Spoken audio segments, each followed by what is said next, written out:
Welcome to How to Start and Manage a Community Garden, hosted by NCO Gardens Project. Gardens Project, a program of North Coast Opportunities, was established in 2007 by Miles Gordon after he witnessed political uprising in Mexico and Guatemala by people fighting for their right to land to grow food. He had also witnessed and been inspired by local community organizing. Gardens Project was founded with the aim to empower low-income people as stakeholders in their community by giving access to land to grow food and being trained in leadership and community development. For the first few years, Gardens Project worked to develop many different types of gardens, and after a few years, we became specialized in building and managing community gardens. Currently, Gardens Project oversees a growing network of 56 community, school, and agency gardens. This is Lucy Kramer, coordinator of the Gardens Project. I'm Sarah Marshall, manager of the Gardens Project. I'm Maddie Cheek, AmeriCorps Vista volunteer for the Gardens Project in Lake County. And I'm Michelle Happetzel. I'm also AmeriCorps Vista volunteer with the Gardens Project. Thank you again for joining us. We will be going over many topics, and as you can see, we'll be starting with a framework on how to start a community garden, and then we'll be wrapping up with how to manage a community garden. Roughly broken down into the first year, how to start a community garden, and then how to manage a community garden is year 2 and beyond. The benefits of a community garden are far-reaching, and some of the benefits may not be intuitive. Of course, gardens support food security, but gardens also help to fortify nutrition within a community. Gardeners also have the opportunity to share skills with one another. So often a gardener will be able to just ask the person gardening next to them, when are you planting your tomatoes or peppers? And then they learn to be better gardeners just from being in this shared space. Of course, gardens also create an opportunity for being living classrooms, as garden groups often plan workshops together. Neighbors get to know one another in a community garden, which builds stronger, more interconnected communities. People feel a strong sense of pride when they have a garden in their neighborhood. Gardens also support emergency preparedness, which in our area of Northern California has proved invaluable in recent wildfire seasons. Gardens make a community more prepared for emergency because of, as listed above, the bolstered food security, and more interconnected communities are more resilient to disaster. Generally, Gardens Project budgets about a year for the development phase of a community garden. Of course, please understand that that is going to fluctuate based on many factors, the size of your garden and who's involved and what resources are available to you. But just to be safe, set aside a year, maybe even a little bit more. The steps to developing a community garden include, but don't need to necessarily be in this exact order, include gathering community input, forming the development team, which is who is going to build the garden, securing your site, mapping your resources, deciding target beneficiaries, meaning who will be gardening in this space, deciding the model and scale, designing your garden, fundraising, and finally, building. Once a garden is established, there's still work to be done to put systems in place so that the garden can be maintained in perpetuity and be a successful garden. So our early steps after a garden has been built is organizing the gardeners within the garden, deciding whose plot is whose, etc. Then we establish the management team and train that team.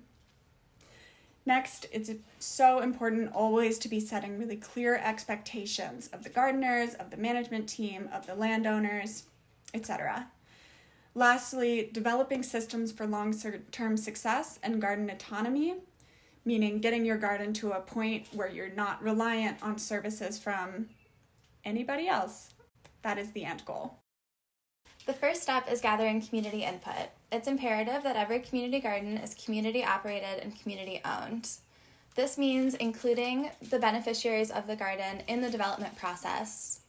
The first step of this is outreach, reaching out to your community, seeing who's interested in participating in a community garden. This can take the form of community meetings, going door to door to meet your neighbors, participating with social groups that are interested in building a community garden.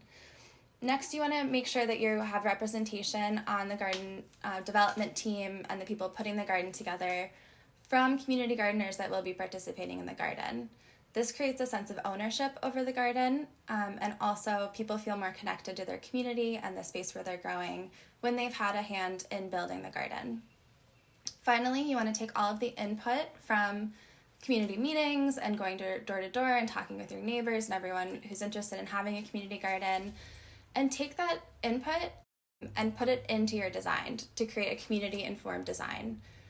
This means the main person who wants to build the community garden is thinking it'll be all vegetables, and then the community comes and says, no, we want fruit trees. It's important to know that from the beginning so that you can include fruit trees in the design of the garden. Next is setting up the development leadership team. So this requires evaluating the skills and the social network of those that are interested in building the community garden. Some things that you want to look at in your development team are: what skills do they hold? What individuals have experience in long-term planning, seeing a project through from the very beginning of the planning stage to fruition? Who has agricultural literacy? Particularly in a community garden setting, you want to make sure somebody is skilled in garden design or at least has some experience gardening, and can understand how the different components of gardens fit into a community garden. Who on your team is a skilled communicator? This means somebody who is going to follow through with phone calls, emails, publicity on the garden, and can really get the community together to gather that community input. And you want to make sure that the people who are on the development leadership team speak the languages of the community that will be participating in the garden. So here in Northern California, the makeup of our gardens include many Spanish speakers, individuals who speak Mandarin or Cantonese, and so it's important to have translators or members of those communities on your development leadership team in order to connect with those communities who will be participating in the community garden. Next, you want to think about the actual construction of the garden. What kind of skills do your development team or your social network have in plumbing, construction, and all of the other logistics of actually constructing a community garden? And we want to note that the development leadership team, the people who are most interested in putting the garden together, in our experience, are not necessarily members of the future management of the garden. And we'll dive deeper into that when we're talking about how to manage a community garden. All right, ready to choose a site? Choosing a site is an exciting and critical component of building your community garden. It's important to consider some of the things that will impact your future garden before you start the build. For example, here are 4 elements to consider when you're choosing a site. First, the sun. Where is the sun's position throughout the day? Stand in the place that you're thinking about building a community garden and observe the sun. What is its arc? Will you get at least 6 hours of sun on your garden throughout the day? Are there any parts that are hidden by the shade? If there are, that's not necessarily a bad thing. You could use the shade to your advantage. Maybe that's a spot for seating. Something to consider. Another element to think about is the soil. What type of soil are you standing on? Are there a lot of rocks that will need to be removed? What type of soil is it? Is it mostly clay? Will you have to do some testing of the soil to determine if there's contamination?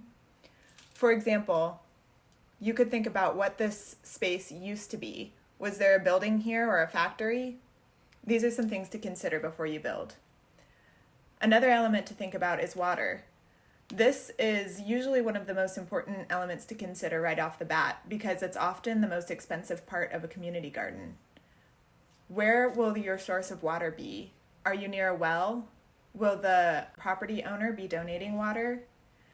Think about where the location of that water source is, what the cost of it will be, and how much you intend to use. For example, a garden with only 10 gardeners will use a lot less water than a garden with 30 gardeners, but your climate could also impact that usage. So when you think about the cost, think about the sustainability of your water usage over time. Another element to consider is access. This doesn't only mean access of people within the garden, but also of cars and traveling outside to the garden. Oftentimes, people think that if you build a garden, the gardeners will come. This isn't necessarily true. Your location has to be something that is accessible to your gardeners. If they have to travel a long ways to access the garden, they may not make it a priority. Also think about access within the garden. Pathways that are at least 4 feet wide are wheelchair accessible. Making the pathways 5 feet wide makes it possible for wheelchairs to turn in a circle. Also, if you have many seniors in your garden, you may want to consider pressed gravel for those pathways. If you're going to have deliveries of compost, mulch, or gravel, you'll have to have an area where a truck can access the garden. One way to consider all of your elements before you build the garden is to draw a map. When you're drawing a map of your future garden, here are some things to include. One thing is the arc of the sun. If you draw the arc of the sun onto your map, it's easy to see where the shade is or which direction you should face your plots. Another thing to include in your map is water faucets. You'll want to include the currently existing water faucets, if there are any, and where you intend to install future ones. You'll also want to think about how that network of irrigation will be laid after you have the faucets installed, if you're using drip irrigation. Another thing to include on your map is fences with the gates. Oftentimes at Gardens Project, we'll include both a person-sized gate and a truck-sized gate because we usually have compost delivered to the site. That's something to think about. Another thing to think about is where that delivery site will be if you're getting deliveries. Will you have a designated corner of the garden, or will deliveries be made outside of the garden? Again, with pathways, think about what your community is. What community are you serving and what are their needs? We try to make sure that every single garden is always accessible to people of all mobility levels. Another thing to think about is your beds. What size beds are you going to have? Will they be in-ground or raised? Again, this is a question to think about when you're thinking about what type of community you serve and what their needs are. Raised beds are more accessible for more people, especially seniors or people with low mobility. You might also consider containers as beds, such as half wine barrels. The last thing that you should think about is what kind of community spaces and features you want for your community. Many of the gardens in our network prefer to have a perimeter of plants that are shared by the entire garden. Those could be cacti, they could be flowers, they could be pollinators or native grasses. Some gardens choose to have a flower circle in the middle or an herb circle. Incorporate those into your map. Think about your features that you'll include for the community as well. We recommend that every community garden have a tool shed, unless there's another building nearby where they can store their tools. You also may consider a shade structure or a picnic table or something fun for the community. Again, this goes back to your community mapping and talking to the community about what their needs are. One tool that might help you with deciding where to build your community garden is a feasibility survey that's been developed by the Gardens Project. This feasibility survey asks some of the questions that refer to these elements. For example, some of the questions on the survey are, what will be the water source? Is this sustainable financially? Another question is, are there nearby facilities with bathrooms that will be accessible to community gardeners? If you would like a copy of this survey, please just email the Gardens Project. Good luck! Now that you've thought about where you want to build your garden, it's time to secure the site. You want to think about what kind of agreement you'll have with the site owner. Is this site something that's donated? Is it something that's on lend?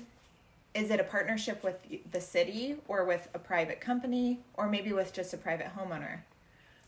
Either way, this will impact what kind of agreement you choose to set up. So you're trying to come up with a written agreement with the landowner. There's a couple ways to do this. You could go more formal and have a lease agreement, or you could go slightly more informal and write an MOU, or a Memorandum of Understanding. If you choose to have a lease agreement, this will be a formal and legally binding agreement between two parties, you and the landowner.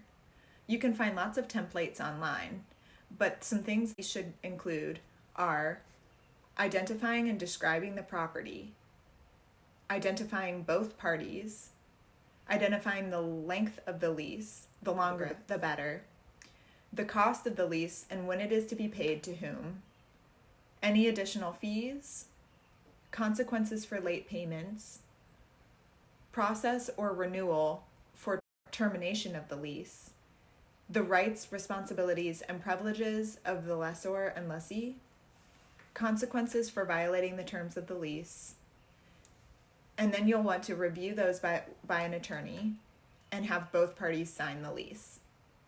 If you want to go slightly less formal, one thing you can do is draft or sign an MOU or a Memorandum of Understanding. This is a more informal document that outlines the relationship between you and the landowner. It's not a legally binding contract, but it will document the intended relationship between both parties. You can include the same information as you would a lease, but you can find a sample by simply emailing the Gardens Project for an MOU that we've developed with landowners in the past.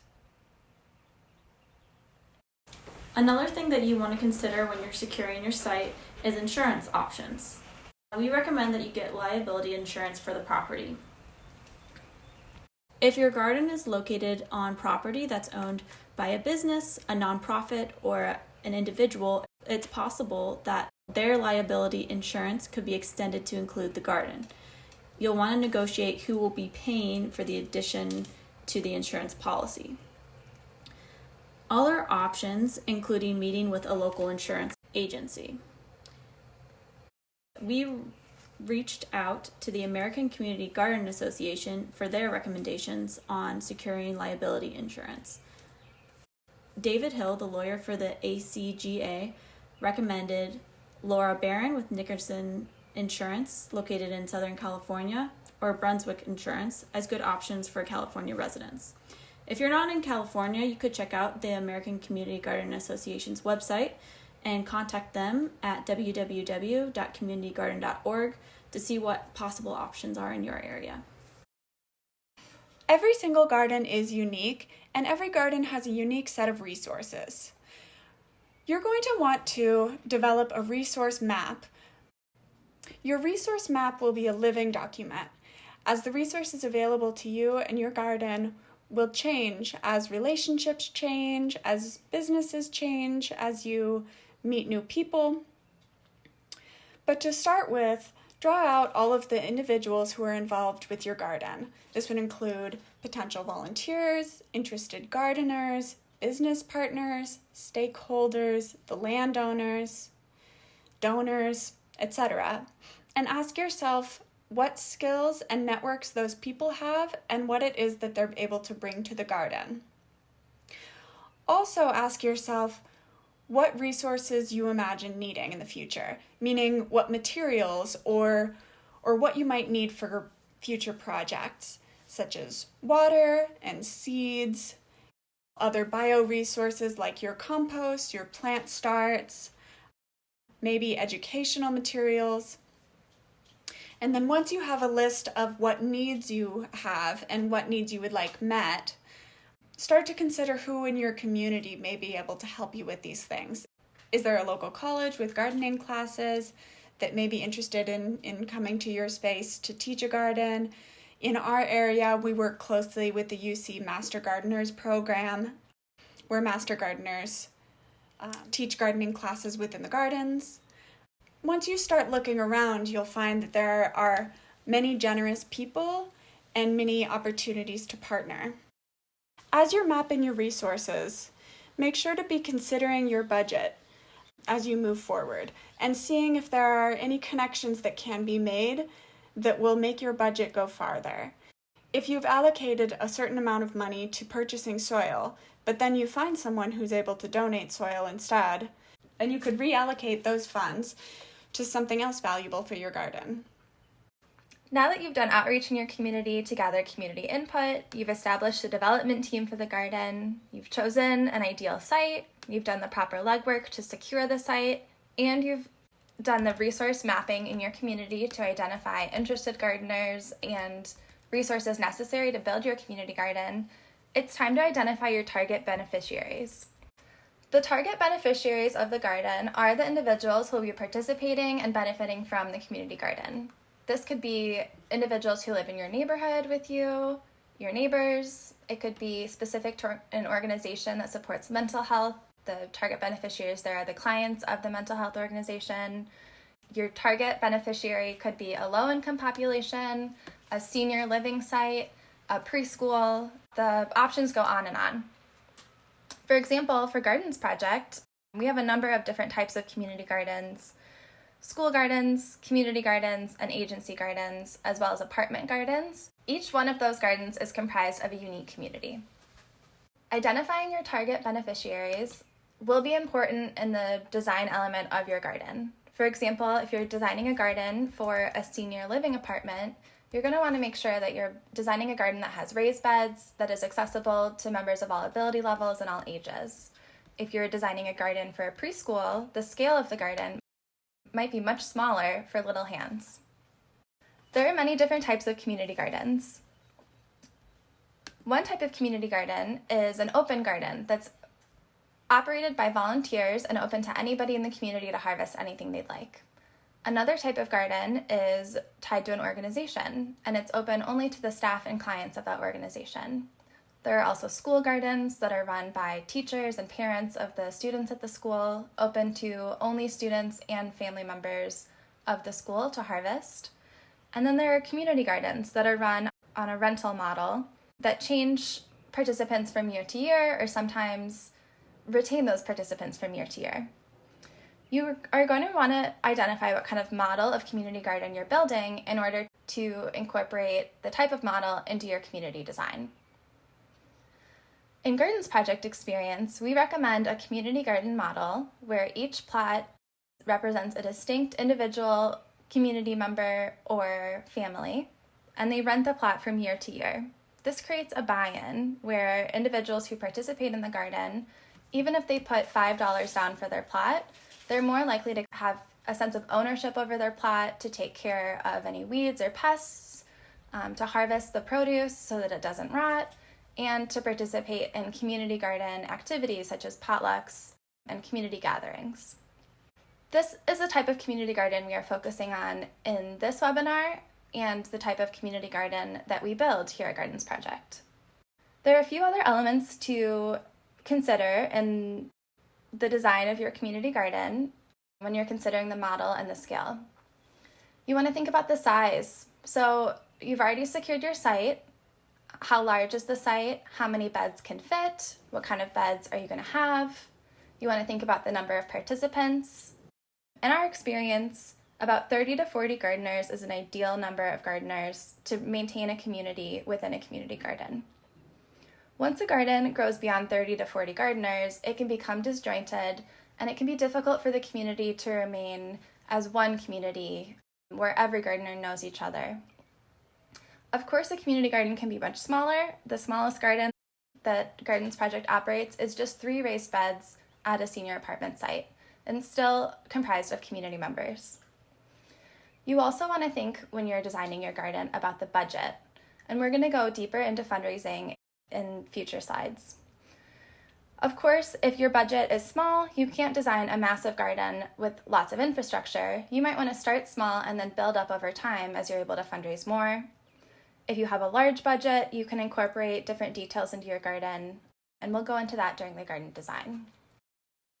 When it comes time to design your garden, you're putting all the pieces together.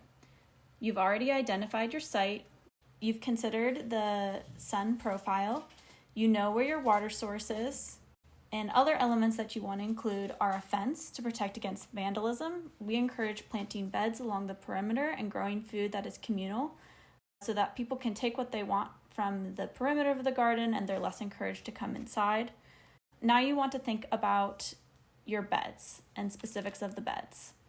What style of bed do you want to have, and how accessible will that be? There's a difference between an in-ground bed that's level with the ground, an enclosed bed that maybe has a 12-inch or lower piece of wood bordering the bed. You might want to have a raised bed that's more accessible to mobility limited individuals. You might want to have a bed that's on stilts, that's wheelchair accessible, or consider container gardens. How big do you want your beds to be? Our gardeners tend to be happy with around 100 square feet, but beginner gardeners might want less, and People with agricultural backgrounds might want more. What shape do you want your beds to be? Do you want them to be square plots, or do you want them to be rectangles? How wide do you want your pathways between the beds? Where do you want those pathways to be? What materials are you going to use for them? What orientation would you like for your beds? If you're in the northern hemisphere, you want a north to south orientation to get the best sun profile. Another thing to consider is compost bins for the garden waste. There's lots of different methods of building compost. The method that we use at Gardens Project, most often at Gardens Project, are putting together pallets on 3 sides and doing a lasagna method of new green material, mature, often brown, older material, and sprinklings of cured compost in between the layers. But there's a lot of different options. You can purchase containers, rotating bins, digging a pit, etc. The next element you want to consider is irrigation. This could be a big project or it could be a little project. What we like to do is have subterranean PVC pipes in a 1-inch diameter with risers. That's where the pipe comes out of the ground, and you'll have a spigot attached for roughly every 2 beds. If you're in a water scarce climate, you'll likely want to have drip irrigation and not water by hand. If that's not a concern, it might be easier just to water with hoses. You may want to include timers in your garden so that not all beds are watering at one time, so that gardeners are limited and unable to water in the hottest parts of the day, or so that gardens can be watered automatically and gardeners don't have to come every day to water their plants. Other elements that you want to include are a tool shed with a lock, a signage area, maybe a chalkboard or a cork board for managers or gardeners to post updates, ideally in a visible location next to the door, and a shaded area with tables and chairs to encourage creating community in the garden and socializing. When you're designing your garden, you want to use a community-informed decision-making process. We recommend hosting a brainstorming session with gardeners. Ideally, you'd like this meeting to be run by a skilled facilitator and pick a decision-making system before the meeting to avoid getting stuck in the weeds. For an example, it might not matter whether you plant a pear or an apple tree, but it will matter where you put the tree and how many you plant. We encourage you always to reach out to local businesses and ask for donations or expertise. Irrigation can be a big project, but maybe you know a landscape architect in the area who'd be willing to design the irrigation for you and could potentially have connections and solicit donations. You never know who will have the expertise or the connection to the site and mission and will be happy to donate time or supplies. One vital point of maintaining a community garden is fundraising. When you're fundraising, there's a lot of strategies that are common for community gardens, such as grant writing, developing corporate partnerships, soliciting in-kind donations, having sales or events, or collecting plot fees. All of this and your strategy that you choose will depend on the type of community garden you are. It'll depend on what your model is, what community you have, and what your vision is for the future. So when you choose your fundraising strategy, think about what your priorities are for the garden. Think about what strategy is worth the time that you invest financially. Is your financial strategy sustainable? At Gardens Project, we charge plot fees. These plot fees are rental dues that gardeners pay every year to be a part of the garden. As we mentioned, this strategy creates a buy-in for each gardener in the garden. So the gardener feels that since they've paid for their plot, even if it's a very small fee, they have more of a sense of ownership over that plot and a sense of pride in keeping it maintained and functional. Our plot fees tend to range from about $25 to $60, depending on the size of the plot. Whether the plot is a raised bed or an in-ground bed can also determine the cost. One strategy could be developing a standard rate per square foot in the garden. For example, 30 cents per square foot. So if your garden is 10 by 10 or 100 square feet, that garden plot is $30 a year. This is the model that Gardens Project uses. When you determine your plot fees, One thing you might want to consider is what your upcoming costs are. Oftentimes, the biggest expense is water. If you're able to determine what your expected cost of water per year is, that's a great place to start. Other common expenses are compost, an annual delivery fee of compost, possibly the individual purchasing of compost. But if you're going to make a communal purchase, factor this in when you're determining what your plot fees will be for the year. Maybe you want to keep your plot fees especially low or even zero so that the people in your community have access to the garden. If that's the case, then you'll have to take other methods to raise the money to cover water expenses and annual expenses such as compost or pathway maintenance. Some examples of those could be grant writing or corporate partnerships. But one thing to keep in mind is that your partnerships might not always take the form of cash donations. They could be in-kind donations. At Gardens Project, we really value our in-kind donors because gardens require certain materials every year. For example, you may want to reach out to your local tree trimming services and see if they're able to donate mulch. Donations like these can really cut the costs for your garden. If you're considering having a sale, there's a lot of things within the garden that can contribute to your fundraising efforts. For example, maybe you overproduce tomatoes every year, and as a group you decide to have a tomato sale. Think about what the legal stipulations may be for having a sale. Sometimes it's difficult to sell at a farmer's market if you don't have each garden certified. One thing you may want to do is simply ask for donations instead of charging a fee. If you sell something and ask for donations, then you don't always have the same legal stipulations as you would otherwise. But when you're hosting sales and events as fundraisers, always think about how much time and energy you're putting into those versus how much reward you may gain from them. Oftentimes, partnerships for in-kind donations are the most sustainable and effective fundraising tool you could have for a community garden. Now that you have your garden design, your budget, and your development team established, your resources mapped, and your beneficiaries targeted, you're ready to build your garden.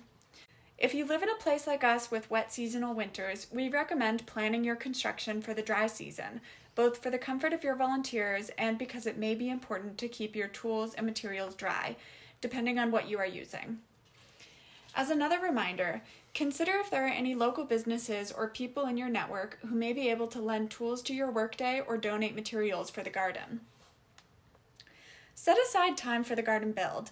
Depending on your design and scale, it may take months to build the initial infrastructure for your garden. Gardens Project generally sets aside 1 to 4 days for just clearing the site, 2 to 3 days for installing PVC as our subterranean irrigation system, 2 to 3 days for building fence, and 1 to 2 days for building the hanging gates that we put onto that fence. It usually takes 1 to 2 days to build raised beds or to frame in-ground beds, and 1 to 2 days for the final installation of drip irrigation. That's not even including the amount of time that it would take to build a greenhouse and a tool shed, so just be wary that there may be multiple steps. We suggest using volunteer labor because hiring a contractor to build a garden will be expensive, and you may be surprised how much fun people have building the garden together. Many folks tell us that building the community garden in their neighborhood is among their most cherished memories. People who are interested in becoming community gardeners in the garden being built are the best volunteers to recruit. We have found that gardeners who have originally helped in the community garden feel a strong connection to the garden and are more likely to stay in the garden for longer and maybe even be involved in leadership. You may also look to local businesses who are committed to corporate responsibility. They might send volunteers to your garden as part of a day of service. Local schools may also have service days where they could come volunteer in your garden.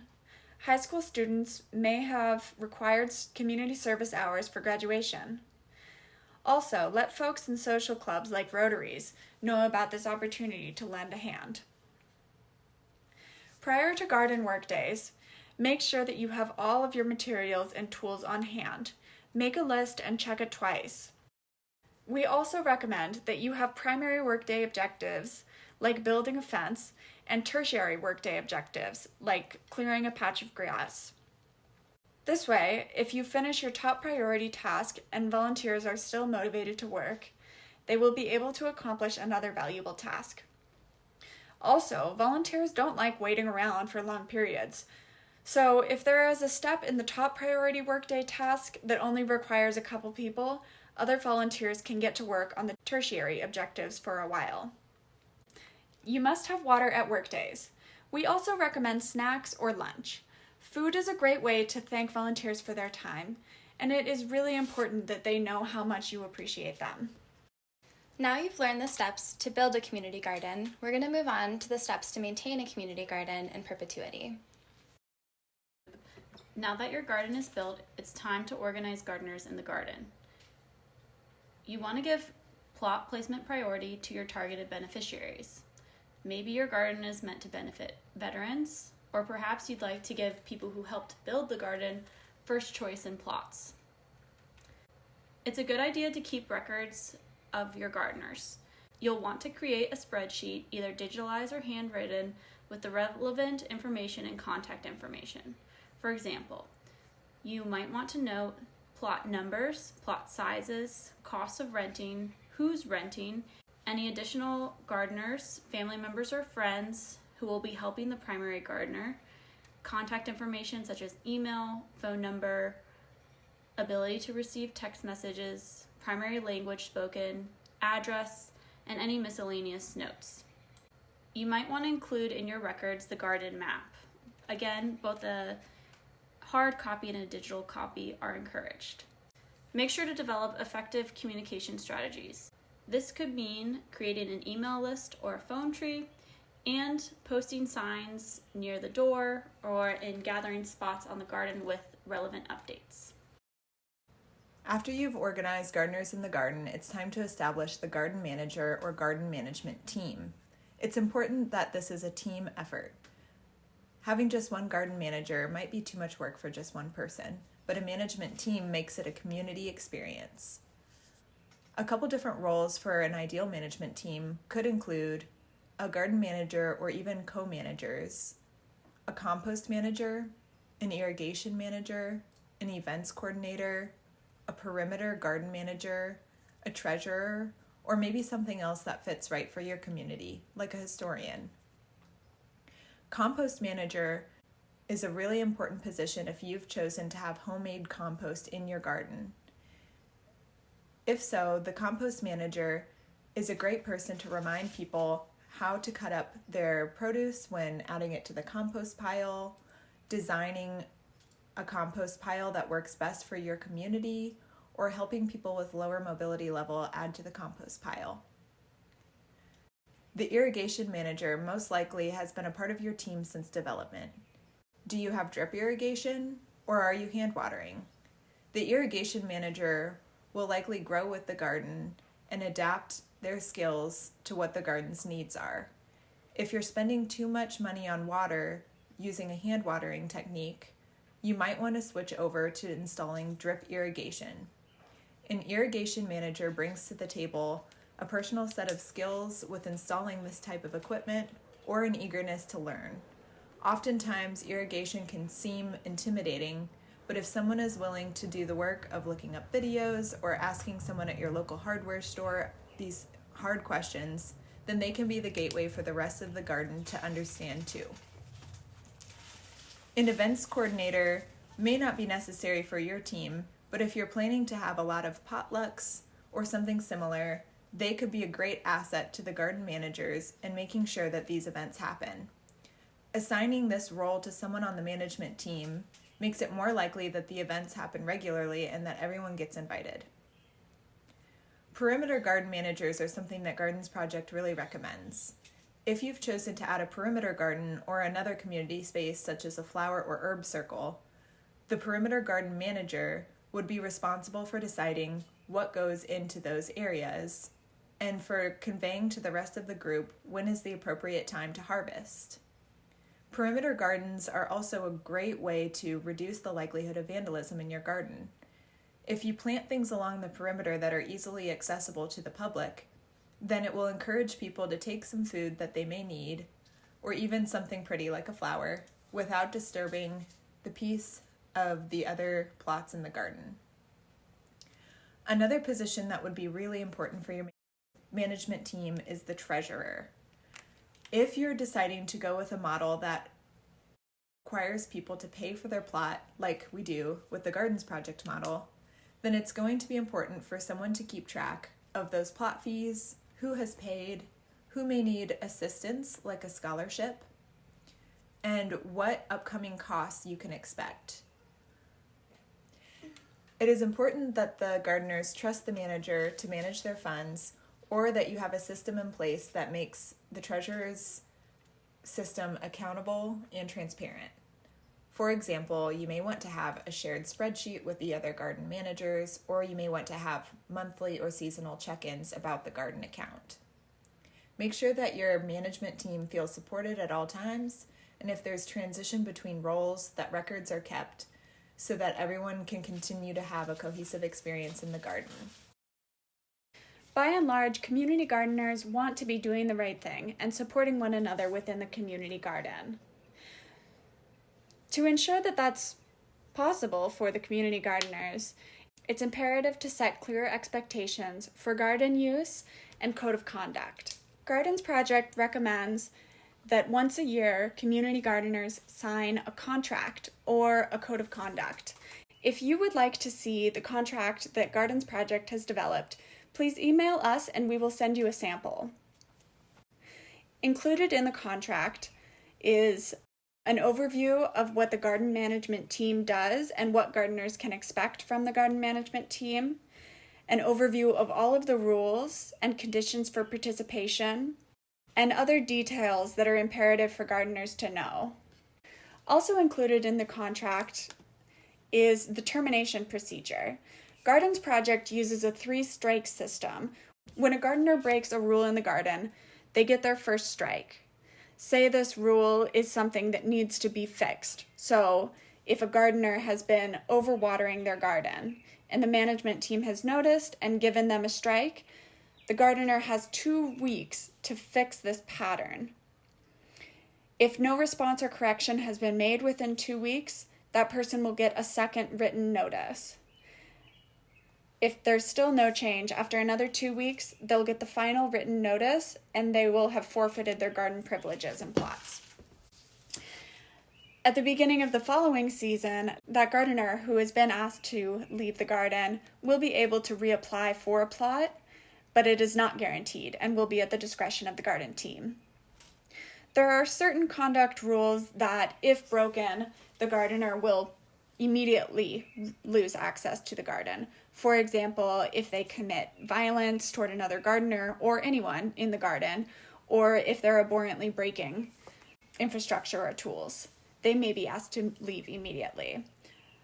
Of course, implied is that city, county, and state and federal laws also extend to the gardens. If you have an agreement with an insurance provider for your liability coverage, the contract is a great place to include that legalese information as well as contact information for the landowner if you're leasing the property.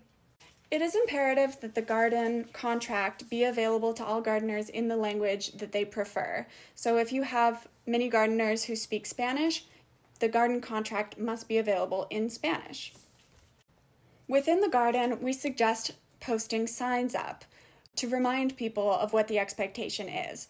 So for example, you may want to put a sign above your compost pile that says compost cooking. You may want to include a sign to remind people to lock the gate after they leave.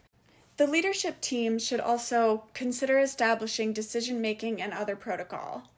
For example, when a change is being made to the current contract, do all gardeners have to vote on that change, or do the gardeners agree to give decision-making authority to the management team?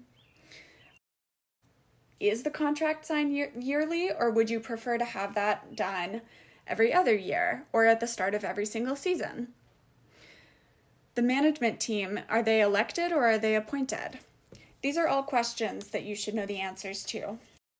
Now that you've placed gardeners in the garden, you know who's in each plot, You've established a manager team. You've set clear expectations in a contract that each and every gardener has signed, or at least have signs around the garden with clear expectations for how to operate in the garden. It's time to think about your long-term success. Once you've gone through the process of building a community garden and setting up these systems, the worst feeling is having to move a garden or have it shut down because you haven't developed a system for long-term success and a plan for developing garden autonomy. Of course, each community garden is unique, and so these systems will be unique to your individual community garden.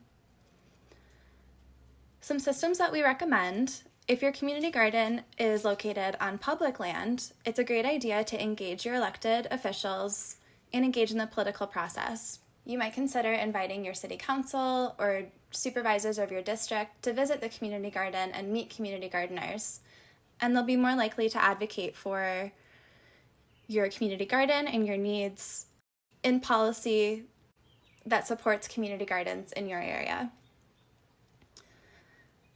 If you're leasing land or renting land or borrowing land from a landowner, this is a good time to think about how you can set up the process of transferring land either through purchase or by partnering with a land grant organization to acquire land.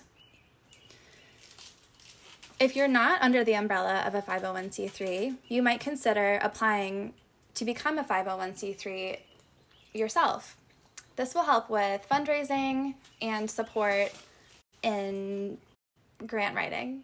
If you're not already under the umbrella of a 501c3, you might consider applying for 501c3 status in order to assist with fundraising and grant writing. Gardens Project has many more resources about long-term success, including leadership training for management teams, and you're welcome to reach out to us by emailing Gardens Project. Our contact information will be at the end of this webinar. Building upon creating systems for long-term success, it is important to create a budget for your garden and create clear expectations around managing garden funds. As we've previously mentioned, it's a good idea to fundraise for your garden to cover continuing costs, such as water costs, if you have to lease the land, the cost of the property, replacing tools that are old or broken, building additional infrastructure such as a tool shed, a shade structure, a greenhouse, a picnic area, or an area for workshops. There are many different reasons to fundraise for your garden, and it's important to know what the annual costs are in order to set up your own budget. As we mentioned during the information on building a manager team, it's a good idea to elect a treasurer within the garden to manage the budget and create a system for transparently sharing information about the budget with all of the community gardeners. Transparency is important in managing a community garden fund. It's important that every purchasing decision is a collective one, or that you come up with a system that allows garden managers or the treasurer to spend a certain amount of money on garden infrastructure updates. This will be unique to your individual community garden and the makeup of your individual community. If you'd like to see an example of a sample budget, you can email Gardens Project for more information. Determining your total garden budget will help you determine the cost of your plat fees if you're going to rent plats to individual community gardeners. You can find this number by adding the total income expected through fundraisers, in-kind donations, and donations to your garden. Subtract expenses such as the cost of delivering compost, any building infrastructure costs, any ongoing water costs, etc. And then keep track of this information in a simple spreadsheet with income minus expenses. Keep track of your in-kind donations as well, so you can make sure to write thank yous to everybody who donates to your garden. Once you understand your entire garden budget, you can divide the total cost of the garden by the total number of gardeners or the square foot of each garden plot to determine the plot fee. Finally, arguably the most important step in developing your community garden is enjoying your community garden. It takes a lot of work to build a garden, and it takes a lot of work to organize a community around the garden.